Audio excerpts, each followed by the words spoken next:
নতুন air compressor fitting করবার আগে বা চালাবার আগে অনেক এমন জিনিস মনে রাখতে হয়। যদি ওই সব জিনিসগুলো মনে না রাখেন তাহলে আপনার এয়ার কম্প্রেসারের মধ্যে অনেক রকমের প্রবলেম হয়ে যেতে পারে। আমাদের নতুন এয়ার কম্প্রেসারের মধ্যে কোনো রকমের প্রবলেম না হয় আর কোন জিনিসগুলো কোন কথাগুলো আমাদের ধ্যান রাখতে হবে ওই সবগুলো আজকের এই ভিডিওর মধ্যে আপনাদের সাথে শেয়ার করব। দেখতে থাকুন আমার এই ভিডিও প্রথম থেকে লাস্ট পর্যন্ত। আমার নাম ইনতে আর আপনারা দেখছেন মেটাল বাংলা। আসুন বন্ধুরা আজকে ভিডিও শুরু করা যায়। আমরা যেইখান থেকে এই এয়ার কম্প্রেসার কিনেছিলাম খুব ভালোভাবে পেপারের মধ্যে জড়িয়ে আর আমাদেরকে পাঠিয়েছে। তো সব থেকে আগে এটা খুলে নেব, খুলে একদম পরিষ্কার করে নেব। আমাদের এই এয়ার কম্প্রেসার এই কোম্পানি দিয়া তৈরি করা, এইখানে লেখা আছে এয়ার কেয়ার, এই কোম্পানি দিয়া তৈরি করা হয়েছে। আর এর যে ট্যাঙ্কের সাইজ হচ্ছে ওইটা হচ্ছে 250 লিটার, মানে এর মধ্যে যে হাওয়া স্টোর থাকবে ওইটা হচ্ছে 250 লিটার। আর এই ট্যাঙ্কের উপরে একটা ঘড়ি লাগানো আছে, ওই ঘড়ির মধ্যে আপনি দেখতে পারবেন কি কত হাওয়া আছে আর কত হাওয়া নেই। এইখানে কোম্পানির নেম প্লেট লাগানো আছে, এই নেম প্লেটের উপরে কম্প্রেসারে অনেক রকমের ডিটেলস লেখা থাকে, যেমন এই ট্যাঙ্কের ক্যাপাসিটি কত, এই ট্যাঙ্কের ভিতর থেকে যে হাওয়ার প্রেসার আছে ওই কত স্পিডে প্রেসার বেরোবে সব এইখানে লেখা থাকে, এর মডেল নাম সব কিছু এইখানে মেনশন করা থাকে। যেমন আমাদের এই ট্যাঙ্ক 250 লিটারের ট্যাঙ্ক হচ্ছে, আর এর যে এয়ার প্রেসার আছে ম্যাক্সিমাম যে প্রেসারের ওয়েট আছে ওইটা হচ্ছে 13.5 কিলো।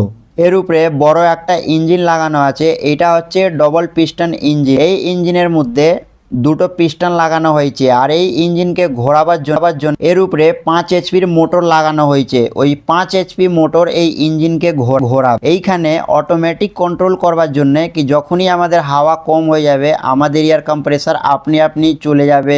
ট্যাঙ্কের মধ্যে হাওয়া ভর্তি হয়ে গেলে কম্প্রেসার অটোমেটিক অফ হয়ে যাবে। এর জন্য একটা ছোট ডাব্বা লাগানো আছে, ওইটাকে বলা হয় অটো কট সুইচ। এই কম্প্রেসার কোন দিক দিয়ে ঘুরবে এইখানে একটা লাল কালার দিয়ে ইঞ্জিনের উপরে অ্যারোর তৈরি করা আছে। আর এর যে পিছনে বড় একটা পুল্লির সাথে ফ্যান লাগানো আছে, যেটা ইঞ্জিনকে ঘোরানো হয় ওই ইঞ্জিন যে পুল্লি আছে ওই পুল্লির সাথেই বড় একটা ফ্যান লাগানো হয়েছে। কেন কি যখনই এই এয়ার কম্প্রেসার চলে চলতে চলতে অনেক হিট জেনারেট হয়ে যায়, আমাদের এই ইঞ্জিন হিট না হয়ে যায়, মোটর হিট না হয়ে যায়, তার কারণে এইখানে একটা ইঞ্জিনের সাথে বড় পাখাও তৈরি করে লাগানো হয়েছে। এই মোটর 5 এইচপি মোটর আর এই মোটর 315 ভোল্টেজে চলে।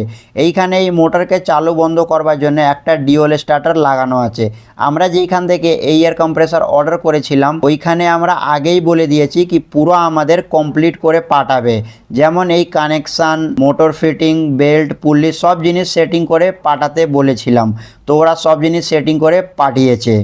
এইখানে একটা বলওয়াল লাগানো আছে, এইখান থেকে যে হাওয়ার প্রেসার আছে ওইটা বার হবে এইটা খুললে। এই সেফটি গার্ডের জন্য যেইখানে পাকা লাগানো আছে ইঞ্জিনের মধ্যে আর যেইখানে বেল্ট ঘোরে ওইখানে একটা জালি দিয়ে খুব ভালোভাবে কভার করা আছে। এইখানে 3টে তার দেওয়া আছে, এর মধ্যে RYB ফেস আমরা জুড়ে দেবো, জুড়ে আর টেপ মেরে দেবো ভালো করে। টেপ মেরে দিলে এবারে স্টার্টার থেকে অন করলে অন হবে, অফ করলে অফ হবে। বন্ধুরা এইগুলো তো কিছু মোটা জিনিস আমি আপনাদেরকে বলে দিলাম, কিন্তু একটা হচ্ছে মেন জিনিস, ওইটা আপনাকে একদম ধ্যান রাখতে হবে, ওইটা একটুও মিস করবেন না, না হলে আপনার এয়ার কম্প্রেসার জাম হয়ে যাবে, খারাপ হয়ে যাবে খুব তাড়াতাড়ি। কোন জিনিস? তো দেখুন এই এয়ার কম্প্রেসার চালাবার আগে আমাদের দেখতে হয় কি এর মধ্যে ওয়েল ফিল করা আছে কি না। এই জিনিসটা আপনি একদম মনে রাখবেন, একটুও ভুলবেন না নতুন এয়ার কম্প্রেসার চালাবার আগে। তো এইখানে ইঞ্জিনের মধ্যে আপনি দেখতে পাচ্ছেন কি নিচের দিকে ছোট একটা কালো ডাব্বা আছে, তো মানে ওইখানে গ্লাস লাগানো আছে ইঞ্জিনের মধ্যে। আর ওইখান থেকেই আমাদের বোঝা যায় কি এই ইঞ্জিনের মধ্যে ওয়েল ফিল করা আছে কি না।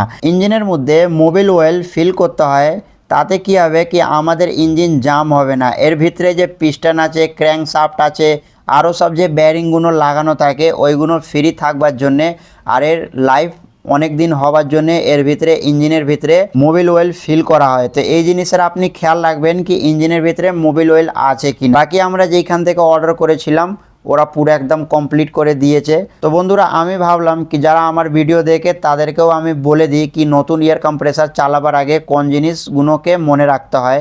তো দেখুন এইখানে আমাদের এই এয়ার কম্প্রেসারে ইঞ্জিনের ভিতরে অয়েল ফিল করা আছে। তো আমাদের এর মধ্যে অয়েল ফিল করবার প্রয়োজন নেই, এইখান থেকে আমরা সিধা নিয়ে গিয়ে কানেকশন করব আর চালিয়ে দেবো। যদি অয়েল না থাকে আর এই রকম ডিজাইনের আপনার এয়ার কম্প্রেসার আছে, তো এর ভিতরে অয়েল কিভাবে ফিল করবেন, তো এইখানে এর উপরে একটা গোল লেন্স লাগানো আছে আর লম্বা একটা ডান্ডা আছে, এর উপরে যে ক্যাপ আছে ওটা খুলে আর এইখান থেকে আপনি ইঞ্জিন অয়েল ফিল করতে পারবেন। আর এই যে এয়ার কম্প্রেসার আছে এটা কোন দিক দিয়ে ঘুরবে এইখানে এরর তৈরি করা আছে, তো এই এরর হিসাবে কানেকশন করে দেবেন।